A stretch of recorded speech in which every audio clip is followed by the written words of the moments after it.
you hear the term classical music, what is the first name that comes to your mind? So when you think of classical music, which we're going to be talking about a lot in this class, who is the first person that comes to your mind? If I said name a classical composer, who is it?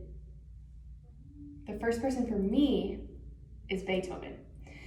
A lot of people are going to immediately say Beethoven, one, because his name, and two, because of the lasting impact that he's had on classical music. So today we're going to discuss his life and how that trails into the effect that he's had, and then tomorrow we'll probably discuss more specifically some pieces that he's done. So Beethoven was born in Bonn, Germany in December 1770. His grandfather used to sing and perform in concerts, which led Beethoven to performing his first concert. Beethoven, sometimes he played piano, he was a prodigy, and his grandfather brought him at the age of 6. Beethoven was 6 years old, and he brought him to a concert and had him perform. And then that was his very first time, his debut to play piano and to perform for people. Throughout his childhood and teen years, he took lessons in piano, organ, violin, and viola. He was obviously well inclined to music because of his prodigy status, and then you can tell that he took lessons in these because when he composed music, wrote music, he did write a lot that had to do with the instruments that he studied and was taught. He moved to Vienna when he was 17 years old.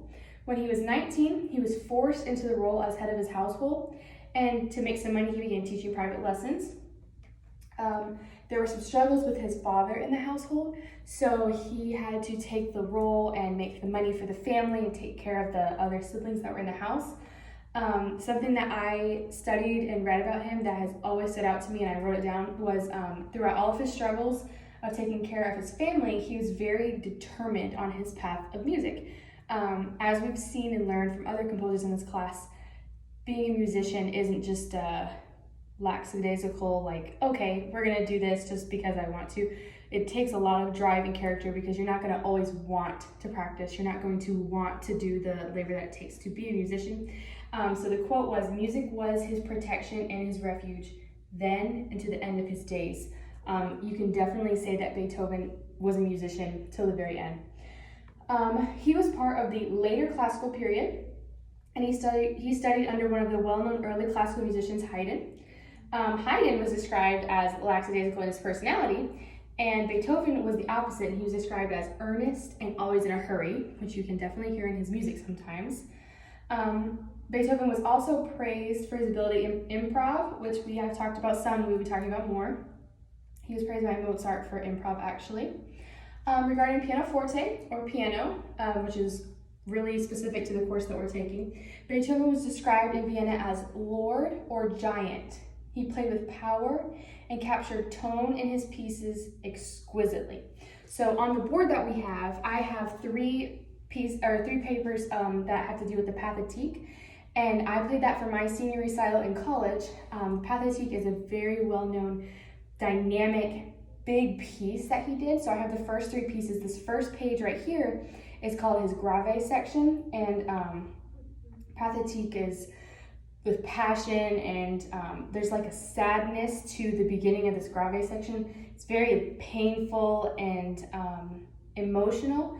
And then the second page, it speeds up into the next part, his allegro section, and the different emotions that he shows and the dynamics and the color and the tones that he uses, we're definitely going to be looking at more specifically tomorrow too. His skill in pianoforte was highly regarded, and he often proved it in public instances when he would improvise. As we talked about, he was a great improviser.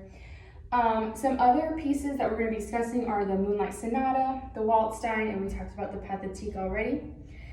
So what I want us to remember for today as we lead into other lessons about him, when asked for famous classical musician, the most popular name is probably going to be Beethoven, because he has left a legacy on the world of music forever. We are still playing his pieces, we are still studying his pieces, we are still incorporating different things that he did into our music today. So we're going to talk about him more tomorrow and for the rest of the week, and then we'll get into some other composers. Thank you.